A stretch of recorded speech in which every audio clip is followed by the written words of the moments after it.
Hello student, welcome to a class sir Imran account की class. आज हम कर रहे हैं bills of exchange practical problem question number 12 page number 307 general problem multiple drawee. हम अब जो सीरीज कर रहे हैं वो मल्टीपल ड्रॉवी का कर रहे हैं। लास्ट लेक्चर में हमने क्वेश्चन नंबर 11 किया था जो कि वो भी मल्टीपल ड्रॉवी है। ये महाराष्ट्र स्टेट बोर्ड का 12 क्लास 12 के टेक्स्ट बुक में मिल जाएगा आपको। इसमें ट्रेड बिल और मल्टीपल ड्रॉ भी दो मेथड टाइप है आपके। इसको पहले भी बताया था मैंने। तो हम मल्टीपल ड्रॉवीज वाले सम आज कर रहे हैं और इसके पहले के भी वीडियो आपको जो क्वेश्चन नंबर 1 से लेके 11 तक मैंने बनाए हैं उसका भी लिंक आपको डिस्क्रिप्शन में मिल जाएगा, वहां जाके चेक कर सकते हैं। नहीं तो यहाँ पे आपको आई बटन आ रहा होगा, इस आई बटन में आपको पूरा बिल्स ऑफ एक्सचेंज का प्लेलिस्ट बनाया हुआ है, आप वहां से भी चेक कर सकते हैं। So without delay, we will start our video.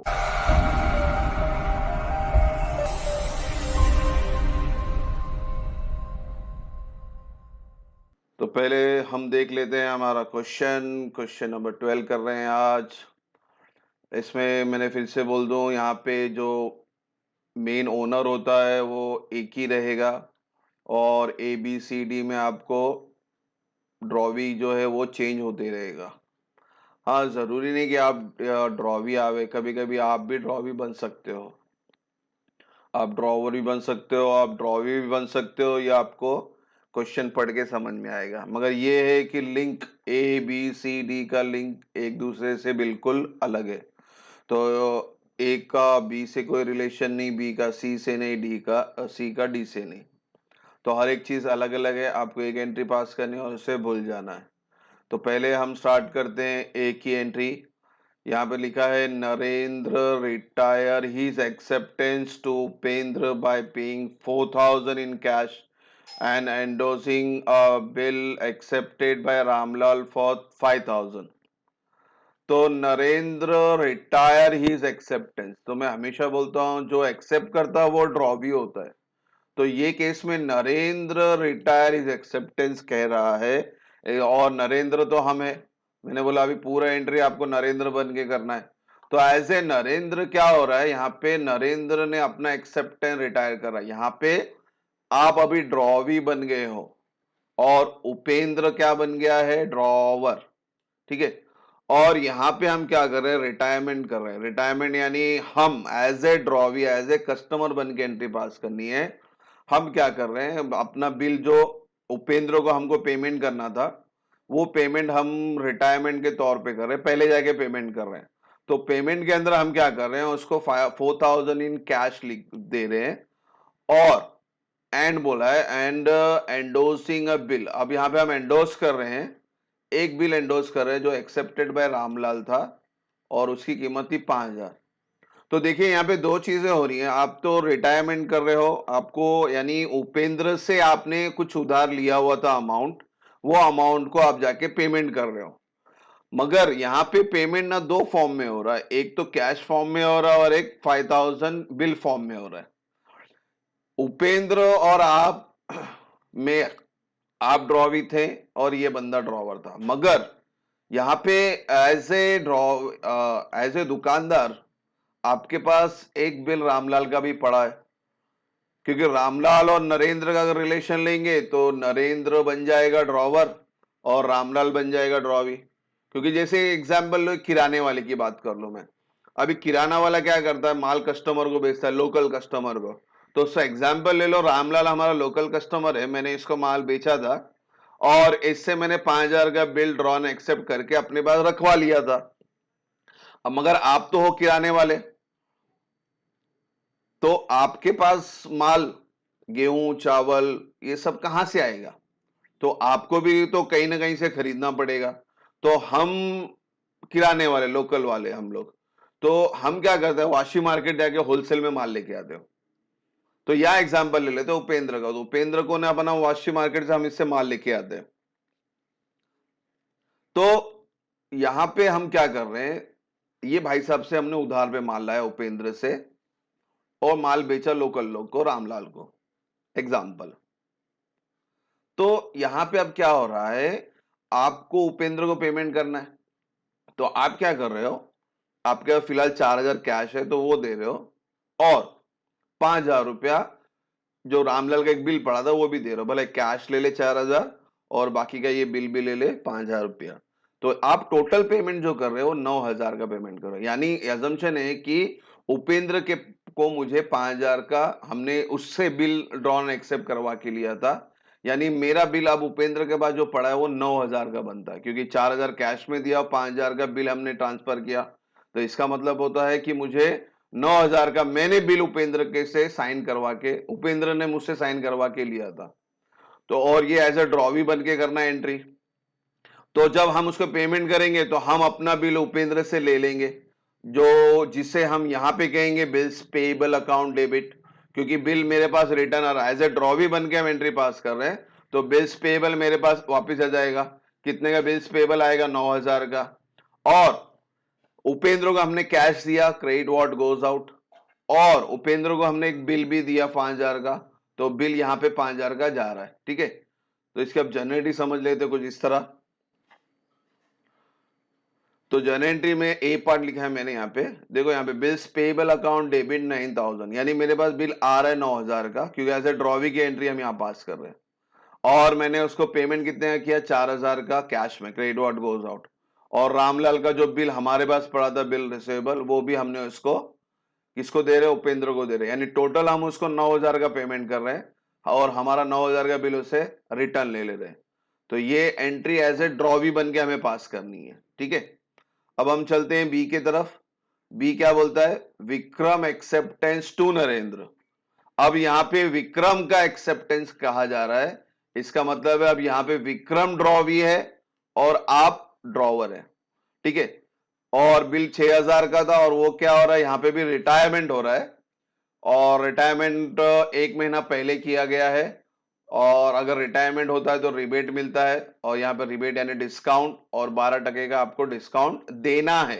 किसको देना है? विक्रम को देना है। ठीक है, तो इसका कैलकुलेशन पहले आपको यहाँ वर्किंग नोट में बता देता हूं। क्या करना है आपको? 6,000 इंटू 12 डिवाइड बाय 100 इंटू 1/12, जो कि आएगा डिस्काउंट या रिबेट 60 रुपए, 60 रुपीज। ठीक है, 1 यहां से आया, 1 मंथ बोलता है, मंथ हमेशा में बोलता है डिवाइड बाय 12 होगा, तो 1/12 यहां से आया। और परसेंटेज कहा गया है, तो परसेंटेज हमेशा डिवाइड बाय 100 होगा। और ये पर एनएम बोला था, तो पर एनएम का तो है ही नहीं, कितना? 1 महीना, तो इसलिए हमने 1/12 किया और 12/100 किया।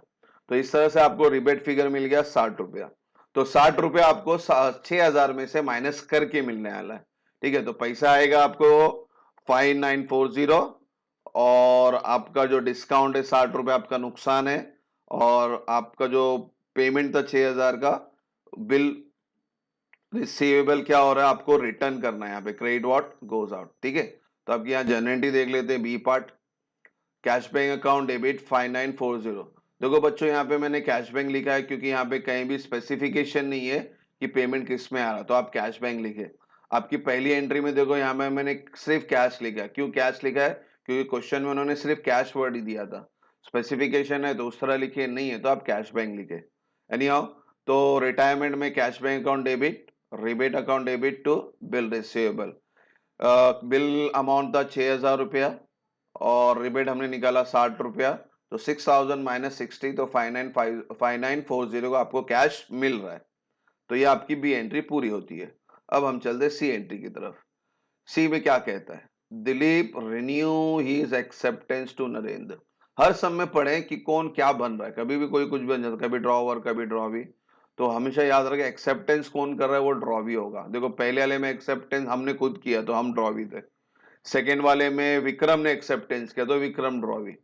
अब सी वाले में क्या होता है? Dilip renew his acceptance to Narendra. तो अब यहाँ पे दिलीप रिन्यू कर रहा है एक्सेप्टेंस, यानी दिलीप कौन हो गया? ड्रॉ भी हो गया यहाँ पे।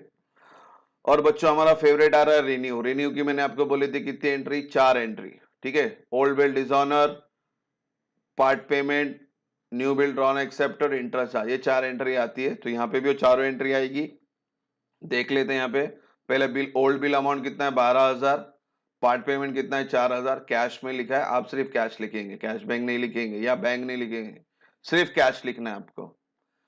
And accepting a fresh bill, यानी न्यू बिल बन रहा है, न्यू बिल बैलेंस का बनने वाला है, यानी 12000 में से 4000 गया तो 8000, और जो न्यू बिल बनेगा अपना बैलेंस का, उसके अंदर प्लस करना है। हमेशा ये बोलता हूं मैं आपको, इंटरेस्ट आपको या तो पार्ट पेमेंट में ऐड करना होता है या तो न्यू बिल में। तो यहाँ पे इंटरेस्ट का इंफॉर्मेशन है कि आपको fresh bill for the balance plus interest, तो आपको जो इंटरेस्ट आप निकालने वाले वो न्यू बिल में ऐड करेंगे। और इंटरेस्ट कहा गया है कि 12% पर एनम फॉर 3 मंथ, ठीक है। इसका वर्किंग नोट मैं हमेशा बताता हूँ, यहाँ पे वापस देख लेते हैं, यहाँ नीचे वर्किंग नोट देख लें आप। ओल्ड बिल कितने का आपका 12000 का, पार्ट पेमेंट आप कितने का कर रहे हो 4000, तो आपका जो बैलेंस न्यू बिल बचता है वो है 8000 का।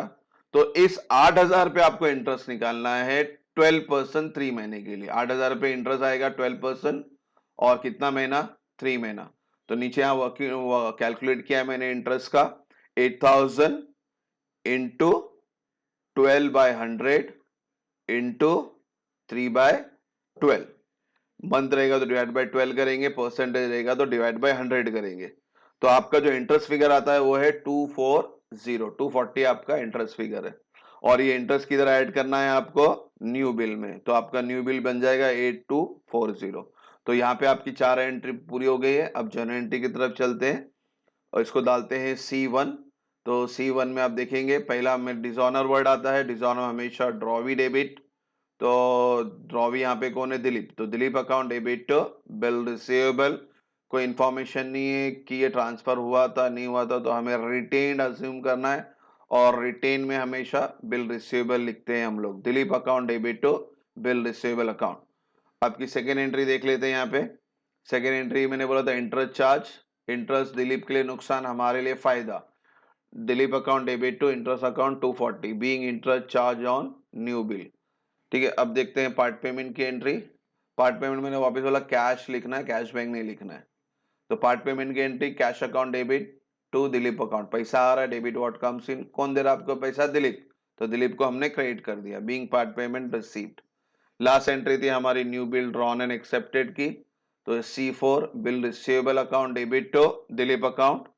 न्यू बिल मैंने कहा था आपको इंटरेस्ट ऐड करके बताना है, तो ये 8240 बिल ड्रॉन एंड एक्सेप्टेड है, यानी उससे साइन करके हमने बिल वापस ले लिया, डेबिट व्हाट कम्स इन। और किसने बिल साइन करके दे रहे हैं आपको, दिलीप। तो दिलीप को हमने क्या कर दिया, क्रेडिट। तो इस तरह से हमारे C पार्ट भी ओवर होता है। अगला पार्ट देखते हैं हमारा D पार्ट, ठीक है। Bank inform Narendra that Kartik acceptance for 13,000 to Narendra discounted with the bank was dishonored and noting charges paid by the bank 140। अब ये जो एंट्री है ये डिसऑनर की एंट्री है, मगर यहाँ पे पहले हमें चेक करना है आप कौन हो, ड्रॉवर है या ड्रॉवी। देखो हमने क्या किया था, ये बिल यहाँ पे वर्ड आ रहा है डिस्काउंट, यानी ये बिल हमने डिस्काउंट किया था बैंक के साथ। मैंने बैंक के साथ डिस्काउंट हो चुका है, हमने पहले ये सब काम कर लिया, पैसा ऐसा ले लिया। फिर ड्यू डेट के दिन क्या हो रहा है, बैंक ना ड्रॉवी के पास जा रहा है। यहाँ पे ड्रॉवी कौन है, एक्सेप्टेंस। देखो मतलब एक्सेप्टेंस वाला हमेशा कौन रहता है, ड्रॉवी। तो यहाँ पे कह रहा है बैंक आपको बोल रहा है, बैंक इन्फॉर्म नरेंद्र, यानी बैंक आपको आके बोल रहा है कि भाई जो कार्तिक ने एक्सेप्टेंस करके 13,000 का बिल आपको दिया था, और वो आपने बिल हमसे यानी बैंक से डिस्काउंट किया था, वो बिल आज के दिन क्या हो रहा है, डिसऑनर हो रहा है। और इस डिसऑनर में एक फाइन लग रहा है, नोटिंग चार्जेस जैसे हम कहते हैं, वो है 140। और वो 140 भी कौन भर रहा है, बैंक भर रहा है। तो ये है सिंपल वर्ड में, bill discounted with bank dishonour with noting charges. तो ये बिल अब क्या हो गया, डिसऑनर वर्ड आ रहा है। और डिसऑनर मैंने कहा था हमेशा कौन डेबिट होता है, ड्रॉवी। तो यहाँ पे देख लेते हैं हमारा डी पार्ट। डिसऑनर में कौन डेबिट होता है, drawee. Kartik account debit to, वो क्रेडिट वो होता है जिसके पास बिल होता है। ये बिल हमने किसको ट्रांसफर कर दिया था, बैंक को। तो यहाँ पे Kartik account debit to bank account. Bill amount था 13,000 और इसके अंदर नोटिंग चार्जेस कितनी थी, 140। तो हमें क्या कर रहे हैं, ऐड करके लिख रहे हैं 13140 Kartik account debit to bank account being discounted bill dishonour. तो इस तरह से हमारा पूरा सम कंप्लीट होता है, ठीक है बच्चों। तो ये जनरल प्रॉब्लम है, इसके अंदर आपको पूरा जर्नल एंट्री आएगी तो आप क्लियर कर सकते हैं। तो आपको पूरी जर्नल एंट्री आना ज़रूरी है। ऑल बु ऑल जर्नल एंट्री और बिल्स ऑफ एक्सचेंज मैंने दिया है आपको, वो भी आप करें। उसका भी लिंक मैंने डिस्क्रिप्शन में दिया, वहाँ जाके चेक करें। बाकी सम जो सॉल्व सम है, उसे फिर से आप प्रैक्टिस करें जो आपके टेक्स्ट बुक में दिया हुआ है, और इस तरह से हमारी एंट्री पूरी होती है। Hope so there will be no doubt. Thank you for watching the video. God bless you.